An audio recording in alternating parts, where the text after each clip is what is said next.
Hello दोस्तों, सभी को नमस्कार। मैं हरकिरत सिंह स्वागत करता हूं केपी कॉलेज के यूट्यूब चैनल पर। और आज हम लेके आए हैं आपके लिए बंगाल की खाड़ी का अपवा तंत्र। हमारा टॉपिक चल रहा है राजस्थान की नदियां, राजस्थान का अपवा तंत्र, जो कि 3 प्रकार का है। और उसके लिए हमने 2 वीडियो पीछे बना दी हैं, आप उन्हें देख सकते हैं। आज हमारी राजस्थान के अपवा तंत्र पर तीसरी वीडियो है, और जो कि बंगाल की खाड़ी का अपवा तंत्र रहेगा। इसमें हम बंगाल की खाड़ी की नदियों के बारे में चर्चा करेंगे। तो देखिए, यहाँ पर हमने देखा था इम्पोर्टेंट नदियाँ जो है, यहाँ पे थी चंबल। चंबल सबसे इम्पोर्टेंट नदी है बंगाल की खाड़ी ही।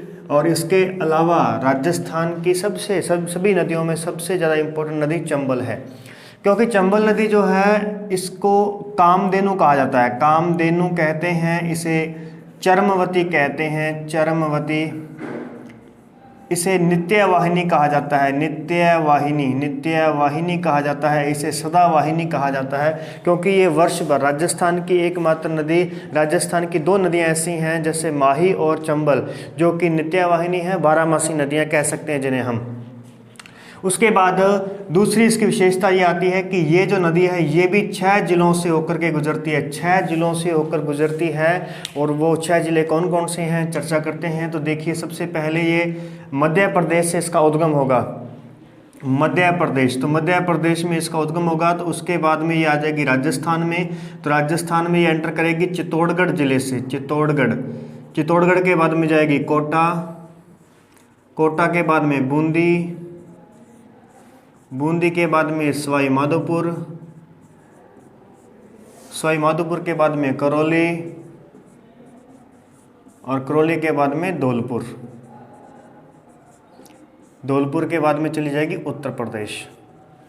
ठीक है, ये हमारे पास में इसका सेटअप रहेगा। यानी राजस्थान के दक्षिण पूर्व में जो हमारे पास में विंध्याचल पर्वतमाला है, विंध्याचल पर्वतमाला है। इस विंध्याचल पर्वतमाला के इस जानापाव की पहाड़ियों से इसका उद्गम होगा। जानापाव पहाड़ी से इसका उद्गम होगा। और ये जो है ये महू जिला है, महू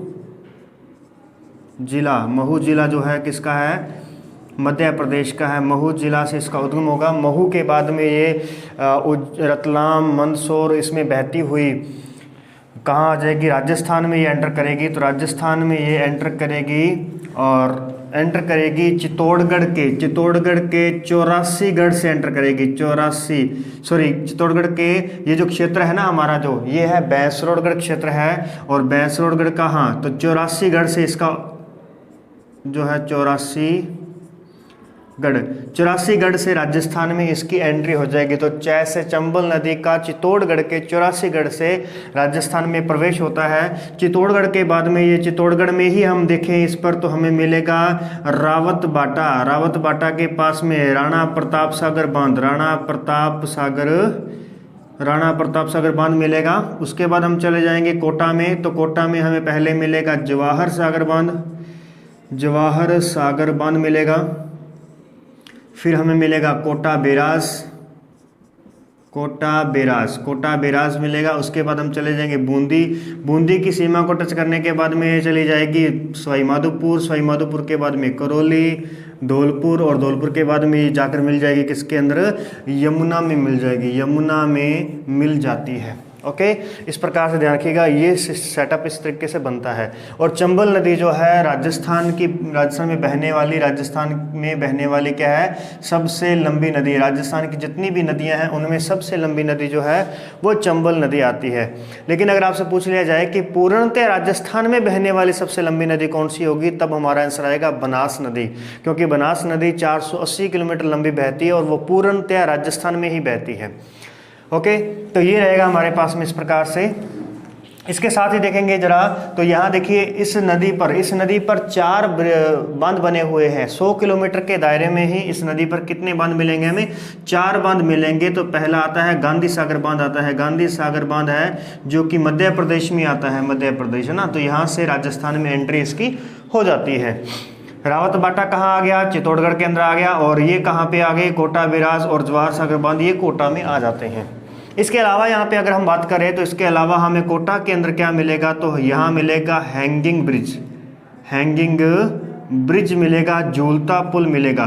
क्योंकि हैंगिंग ब्रिज, देखिए हैंगिंग ब्रिज क्यों बनाया गया है, हैंगिंग ब्रिज कैसा होता है, देखिए इस प्रकार से होता है हैंगिंग ब्रिज, ये इस प्रकार से, तो ये क्या होता है, एक झूलता पुल होता है।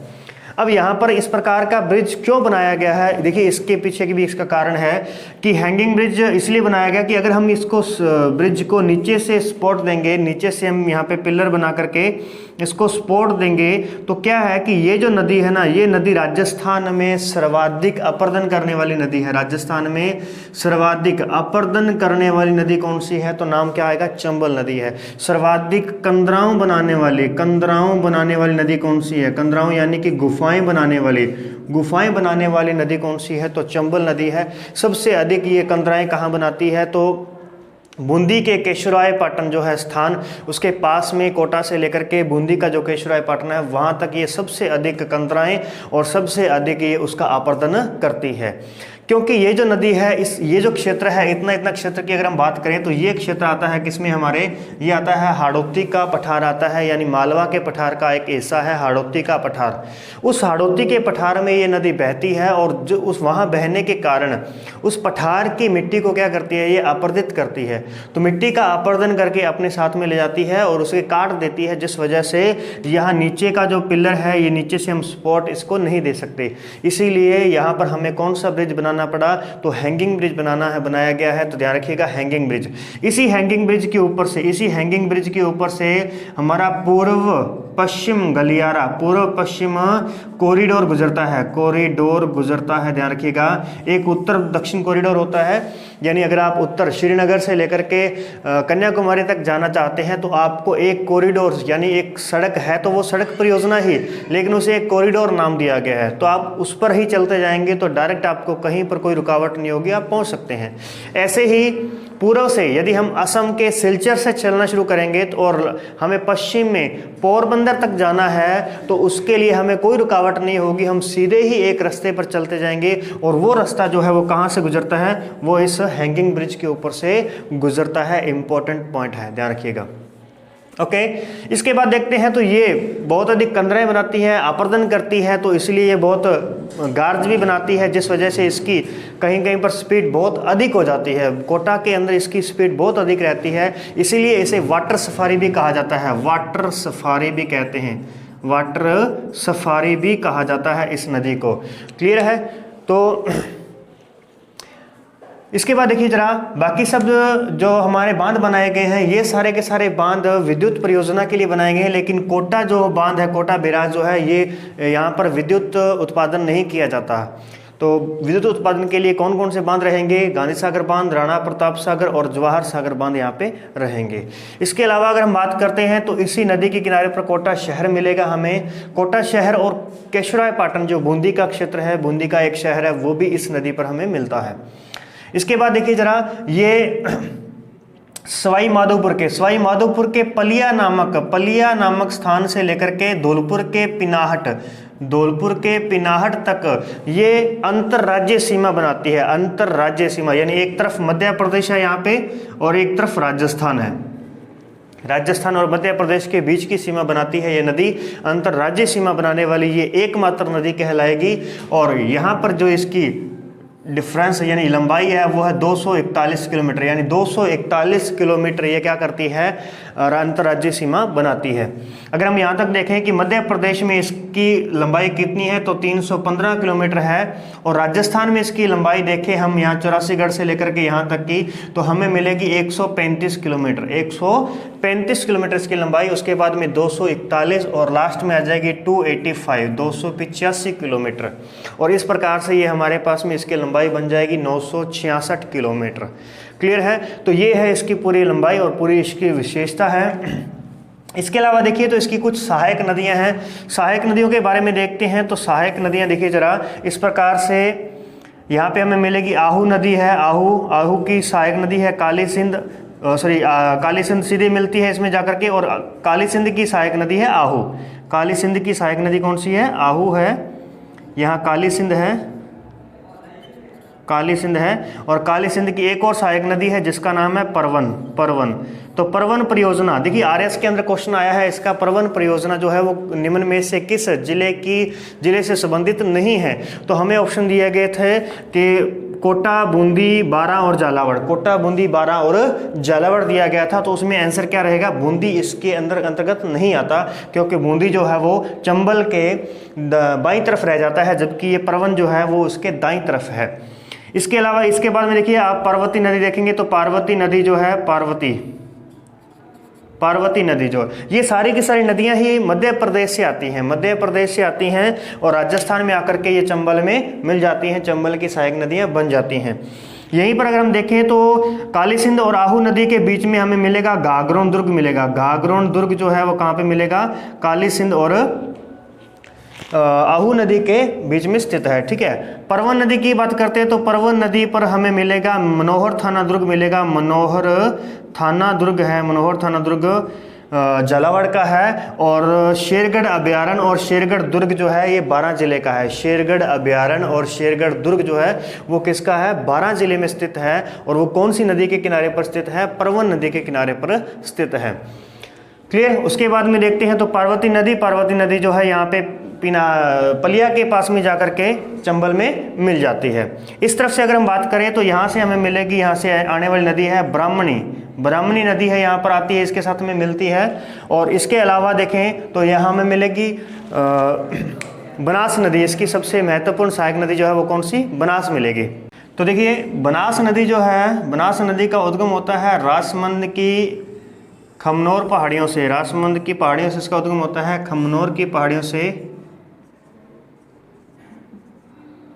खमनोर की पहाड़ियाँ कह सकते हैं, जसवंतगढ़ की पहाड़ियाँ इसका नया नाम दिया गया, ध्यान रखिएगा, जसवंतगढ़ की पहाड़ियाँ भी लिखा आ सकता है। तो खमनोर की पहाड़ियों से उद्गम होता है बनास नदी का। तो बनास नदी जो है ये भी 6 जिलों से होकर के बहती है। बनास नदी 6 जिलों से होकर के बहती है, 6 जिलों से होकर के बहती है। अब ये 6 जिले कौन कौन से हैं, अच्छी तरीके से ध्यान रखिएगा।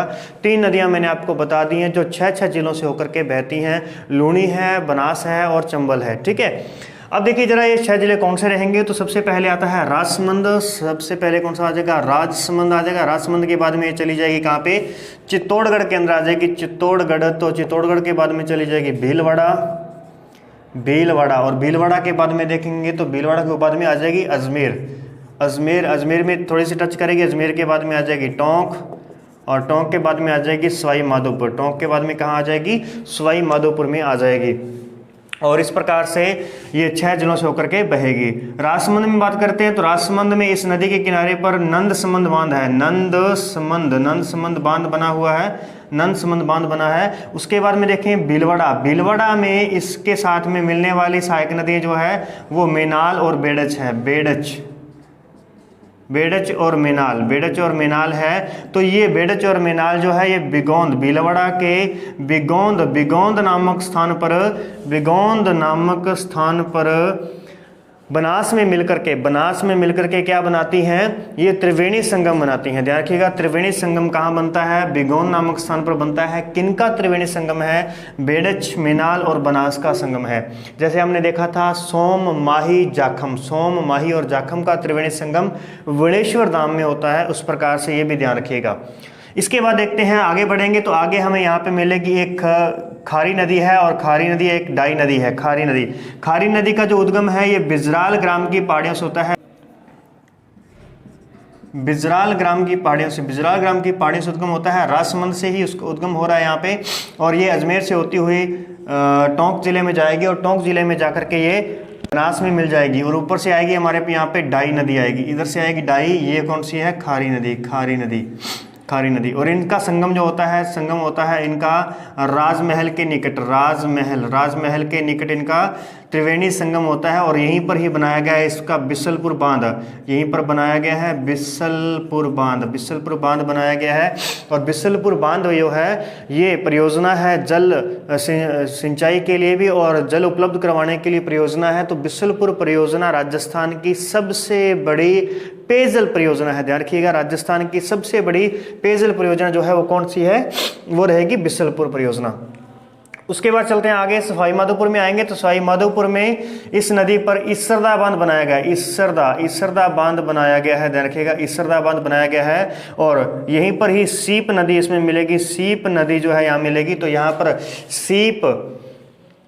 सीप नदी यहाँ पर मिलेगी और सीप, बनास और चंबल तीनों का यहाँ पे त्रिवेणी संगम बनेगा। सीप, बनास और चंबल यहाँ पे त्रिवेणी संगम बनेगा। रामेश्वर धाम पर मिलेगा और ये कहाँ पे है, सवाई माधोपुर में है, सवाई माधोपुर में ये स्थित है।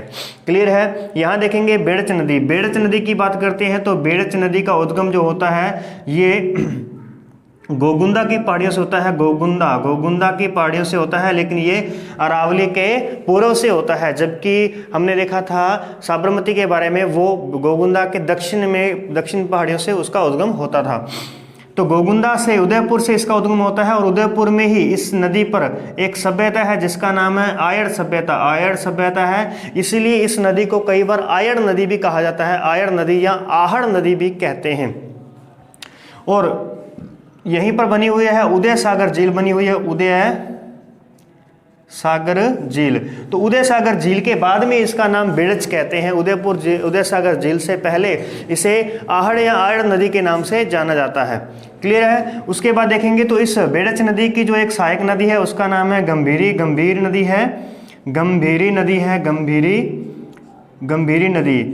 नदी जो है वो बेड़च की सहायक नदी है। और गंभीरी और बेड़च इन दोनों के बीच में हम देखेंगे तो यहाँ पर हमें मिलेगा चित्तौड़गढ़ दुर्ग। क्या मिलेगा हमें? चित्तौड़गढ़ दुर्ग हमें यहाँ पे मिलेगा। क्लियर।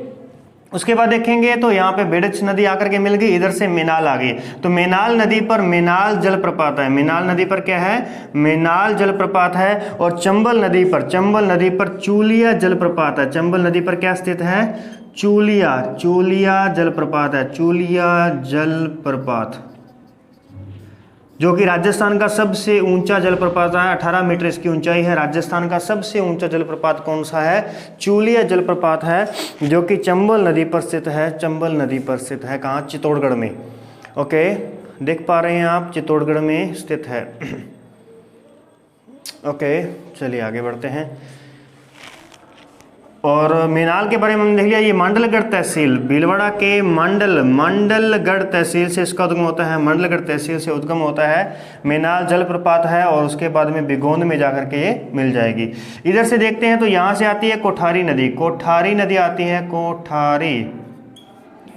कोठारी नदी है और कोठारी नदी जो है वो दिवेर की पहाड़ियों से उद्गम होता है। उसका दिवेर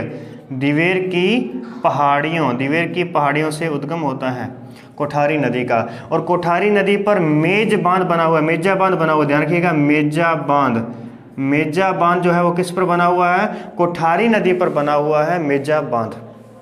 ओके, तो ये इस प्रकार से ये हमारे पास में पूरी क्या हो जाती है, बनास और चंबल नदियाँ हमारे पास में यहाँ पर आ चुकी हैं। तो इनको अच्छी तरीके से पढ़िएगा। बनास नदी को वन की आशा वर्णाशा कहते हैं। वन की आशा वर्णाशा या इसे विशिष्ट कहा जाता है। विशिष्ट कहा जाता है। वन की आशा वर्णाशा विशिष्ट कहा जाता है। तो इस प्रकार से ये इसके उपनाम आते हैं। तो ये थी हमारे पास में राजस्थान का अपवाद तंत्र। और राजस्थान का अपवाद तंत्र हमने यहाँ पे देख लिया है कि राजस्थान का अपवाद तंत्र 3 प्रकार का है। एक आंतरिक अपवाद तंत्र है जिसमें हमने 8 नदियों के बारे में चर्चा की थी। दूसरा हमारे पास में अरब सागरीय अपवाद तंत्र है जहाँ हमने 4 नदियों के बारे में चर्चा की। और तीसरा हमारे पास में बंगाल की खाड़ी का अपवाद तंत्र है जहाँ पर हमने एक नदी की चर्चा की है, चंबल, और बाकी उसकी सहायक नदियाँ हैं। लेकिन इसी के अंदर यहीं पर ही अपन बंगाल की खाड़ी के अपवाद तंत्र में ही हम एक और नदी की चर्चा करेंगे जिसका नाम है बाणगंगा। और बाणगंगा नदी के बारे में कुछ ज़्यादा इम्पोर्टेंट नहीं रहती है, सिर्फ थोड़ी सी बातें आपने ध्यान रखनी है। बाणगंगा नदी, तो बाणगंगा नदी जो है, बाणगंगा नदी का उद्गम जो होता है ये उद्गम मिलेगा हमें बेराठ पहाड़ी से इसका उद्गम मिलेगा। बेराठ पहाड़ी से उद्गम मिलता है। तो बेराठ पहाड़ी ये कहाँ पे है? जयपुर के अंदर है। कहाँ पे है ये? जयपुर के अंदर है। तो जयपुर से इस नदी का उद्गम होता है। अब विराट पहाड़ी से बाणगंगा नदी का उद्गम हुआ, उसी नदी पर ही इसी नदी पर जो हमें मिलेगा क्या, विराट सभ्यता मिलेगी। विराट सभ्यता जो है वो कहाँ पर है, जयपुर के अंदर है और बाणगंगा नदी के किनारे पर है। जितनी भी सभ्यताएं मैंने आपको बताई हैं उनको अच्छी तरीके से नोट कर लेना कि कौन सी सभ्यता किस नदी के किनारे और किस राज्य में, किस जिले में स्थित है। और यहीं पर ही हमें मिलेगा जमुआ रामगढ़ बांध। जयपुर का सबसे प्रसिद्ध जो बांध है वो है जमुआ रामगढ़ बांध। जो है वो कौन सी नदी पर है, बाणगंगा नदी पर स्थित है और जयपुर में स्थित है।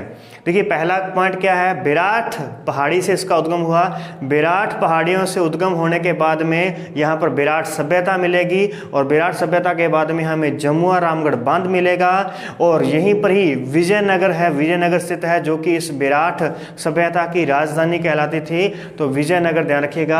और उसके बाद में ये चली जाएगी दौसा, भरतपुर और उसके बाद जाएगी ये किसमें अटैच हो जाएगी, ये जाकर के मिल जाएगी यमुना नदी के अंदर।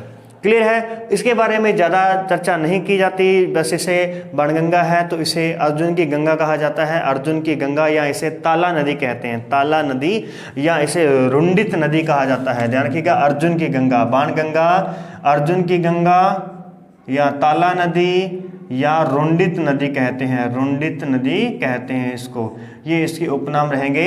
और यहाँ पर कौन सा बांध है, जमुआ रामगढ़, जमुआ रामगढ़ बांध यहाँ पर स्थित है, जमुआ रामगढ़। ठीक है, तो ये थे हमारे पास में राजस्थान का अपवाह तंत्र।